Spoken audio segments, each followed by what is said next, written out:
दोस्तों, मेरा नाम मनोज है। मैं नोएडा से हूँ। आज मैं आपको बताने जा रहा हूँ कि कैसे मैंने दोस्त की बीवी को। यह कहानी 3 महीने पहले की है। मेरे दोस्त का नाम विकास है और वह अभी दिल्ली में रहता है।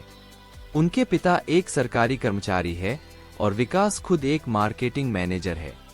विकास से मेरी दोस्ती तब हुई जब उनके पिता की पोस्टिंग नोएडा में थी। वह लोग मेरे पड़ोस ही में रहते थे और हम दोनों के परिवार भी आपस में काफी करीब से जुड़े हुए थे। इसके बाद वे दिल्ली में शिफ्ट हो गए। विकास की 2 साल पहले दिल्ली में शादी हुई थी। फिर मैं भी अपने परिवार के साथ शादी में गया। जब मैंने उसकी पत्नी को शादी के जोड़े में देखा तो मैं उसे देखता ही रह गया था। रेड कलर की आउटफिट में वह बहुत ही सुंदर लग रही थी। उसे देखकर मैं सोच रहा था कि अगर यह लड़की विकास की जगह मुझसे शादी कर लेती तो मजा आ जाता। फिर विकास ने मुझे अपनी पत्नी से मिलवाया। हम दोनों के बीच उसी समय हेलो भी हुई। फंक्शन के बाद हम वापस नोएडा आ गए। अब हम व्हाट्सएप और इंस्टाग्राम के जरिए बात करते रहे। विकास की पत्नी भी इंस्टाग्राम पर थी, इसलिए मैंने उसे फॉलो किया और उनकी पोस्ट और स्टोरी पर कमेंट करना शुरू कर दिया। एक दिन जब मैं विकास से बात कर रहा था तो उसने बताया कि अगले हफ्ते वह ऑफिस के काम से मुंबई जा रहा है। मैंने उससे कहा, ओह शीट यार, मैं दिल्ली घूमने आ रहा था और सोच रहा था कि मैं आपके साथ दिल्ली अच्छे से घूमूंगा। अब मुझे कौन घुमाएगा? तब विकास ने बोला, भाई तू बाकी का किसी तरह से मैनेज कर ले, पर तू रुकेगा घर पर ही। मैंने कहा, नहीं नहीं भाई, इसकी कोई जरूरत नहीं है, मैंने होटल बुक कर लिया है। विकास ने कहा, मुझे कुछ नहीं पता, तुम बस घर पर रुकना और घूमने का काम तुम्हारी भाभी करेगी। उसकी जिद के कारण मैंने उसे हाँ कह दिया। मैं भी वही चाहता था कि मुझे उनके घर पर रहने का मौका मिले। विकास बोला, मैं कोशिश करूंगा कि मुंबई का काम जल्दी खत्म करके दिल्ली वापस आ जाऊं। मैंने कहा, ठीक है। फिर 1 हफ्ते के बाद मैं दिल्ली पहुंचा और विकास के घर के बाहर उसके दरवाजे की घंटी बजाई।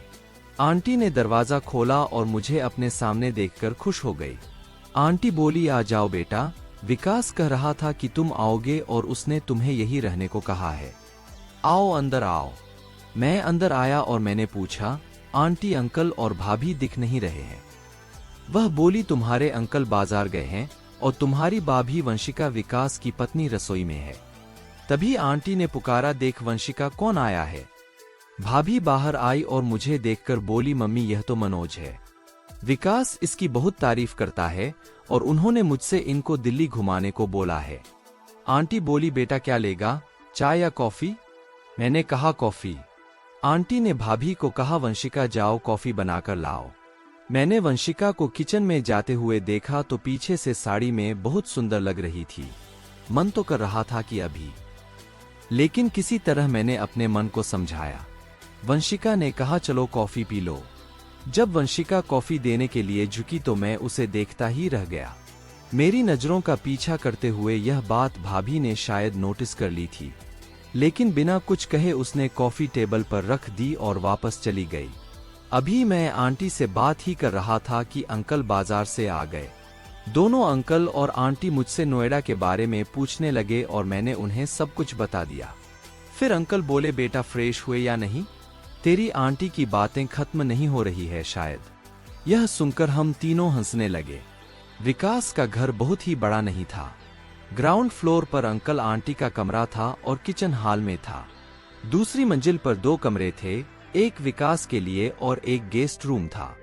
दोनों कमरे के बीच एक कॉमन बाथरूम था। अंकल, वंशिका बेटा मनोज को ऊपर का कमरा बता दो, वो फ्रेश हो जाएगा और ब्रेकफास्ट कर लेगा। वंशिका, ठीक है पापा। आ जाओ मनोज, मैं तुम्हें तुम्हारा कमरा दिखा देती हूँ। वह सीढ़ी पर चढ़ रही थी और मैं पीछे से देख रहा था। उसने मुझे कमरा दिखाया और मुझे बाथरूम बताकर नीचे चली गई। मैंने अपना सामान कमरे में रखा और अंडरवियर और तौलिए के साथ नहाने चला गया। मैं बाथरूम में गया तो वहां भाभी के कपड़े पड़े थे। मैंने उसके कपड़ों को छुआ। मैं डर गया कि यह क्या बवाल हो गया। मैंने उसे वैसे ही लटका दिया और जल्दी से नहा धोकर अपने कमरे में आ गया। मैं तैयार हो गया और नाश्ते के लिए नीचे चला गया। हमने साथ में नाश्ता किया। फिर आंटी बोली, वंशिका बेटा जाओ तैयार हो जाओ और मनोज को थोड़ा नोएडा घुमाने ले जाओ। अंकल ने कहा, कार से जाना, बाहर बहुत गर्मी है।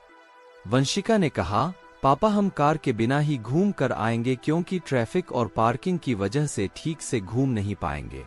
यह कहकर वंशिका ऊपर चली गई और कुछ देर बाद पिंक सूट पहनकर नीचे आ गई। उसने कहा, मम्मी मैं आप लोगों के लिए कुछ बना दूं? आंटी, नहीं मैं बना लूंगी। भाभी बोली, चलो मनोज फिर हम चलते हैं। मैंने कहा, 1 मिनट भाभी, मैं ऊपर से पर्स लेकर आता हूं। मैंने अपना पर्स कमरे से लिया और टॉयलेट चला गया ताकि रास्ते में कहीं ना जाना पड़े। टॉयलेट करते करते देखा कि भाभी के कपड़े अब वहां पर नहीं थे।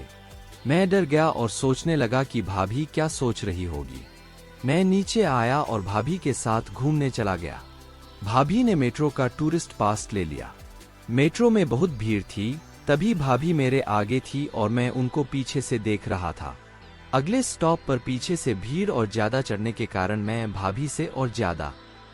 शायद भाभी को इस बात का आभास हो गया था, इसलिए वह जबरदस्ती पलटकर खड़ी हो गई। उसने अपना चेहरा मेरी ओर कर लिया था। मैं भाभी से आंखें भी नहीं मिला पा रहा था। फिर मैं भाभी के साथ बाजार घूमता रहा। दोपहर के 2 बजे रहे थे। मैंने तभी भाभी को लंच करने के लिए कहा। उसने हमें सर हिलाया और मुझे परांठे वाली गली में लेकर चली गई। वहां हमने कुछ परांठे खाए और स्वादिष्ट भोजन किया। फिर हम दोनों वापस मेट्रो में आ गए। भाभी इस समय पहले से ही मेरे सामने थी। मैं उसे आंखें नहीं मिला सका। वैसे लोगों को लग रहा था कि हम कपल हैं। फिर हम घर आ गए। घर आकर मैं अंकल आंटी से बातें करने लगा।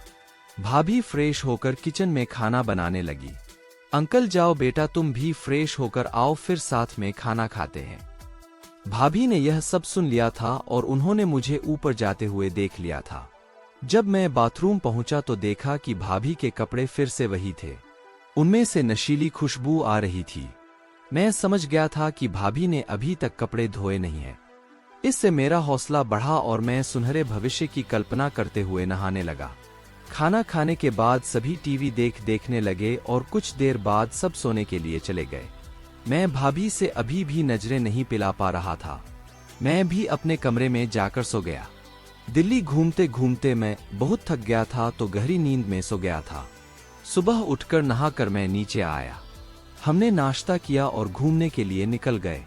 आज भी मेट्रो में भीड़ थी तो भाभी आगे थी और मैं पीछे, लेकिन भाभी ने मेरी तरफ चेहरा नहीं किया था।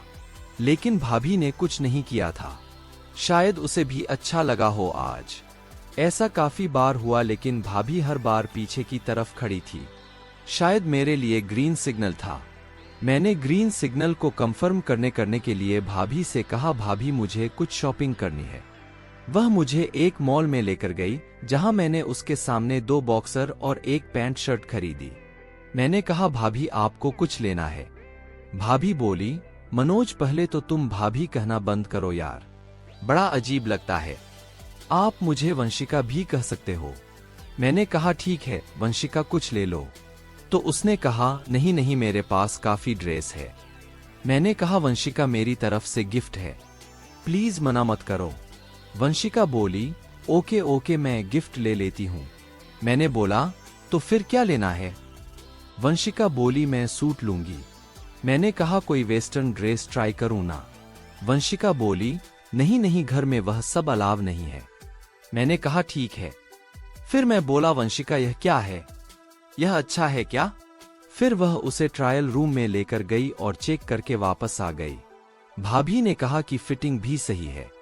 तो मैंने कहा, अंदर की फिटिंग भी देख लो। वंशिका बोली, क्या कहा तुमने? मैं बोला, कुछ नहीं।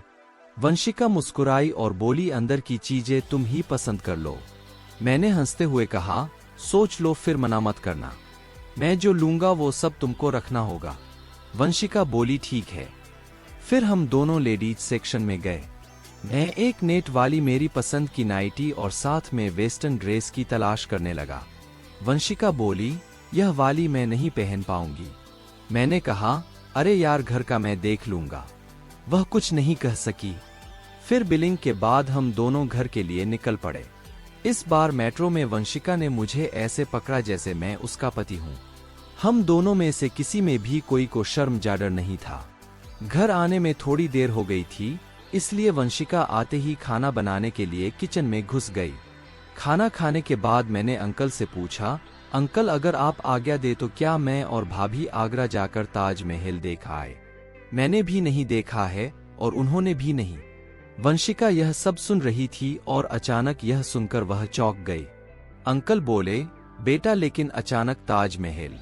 मैंने कहा, अंकल मेरे दोस्त ने कहा है कि दिल्ली जा रहा है तो ताजमहल भी देखकर आना। इसमें कुल मिलाकर मैंने सिर्फ 3 घंटे लगेंगे।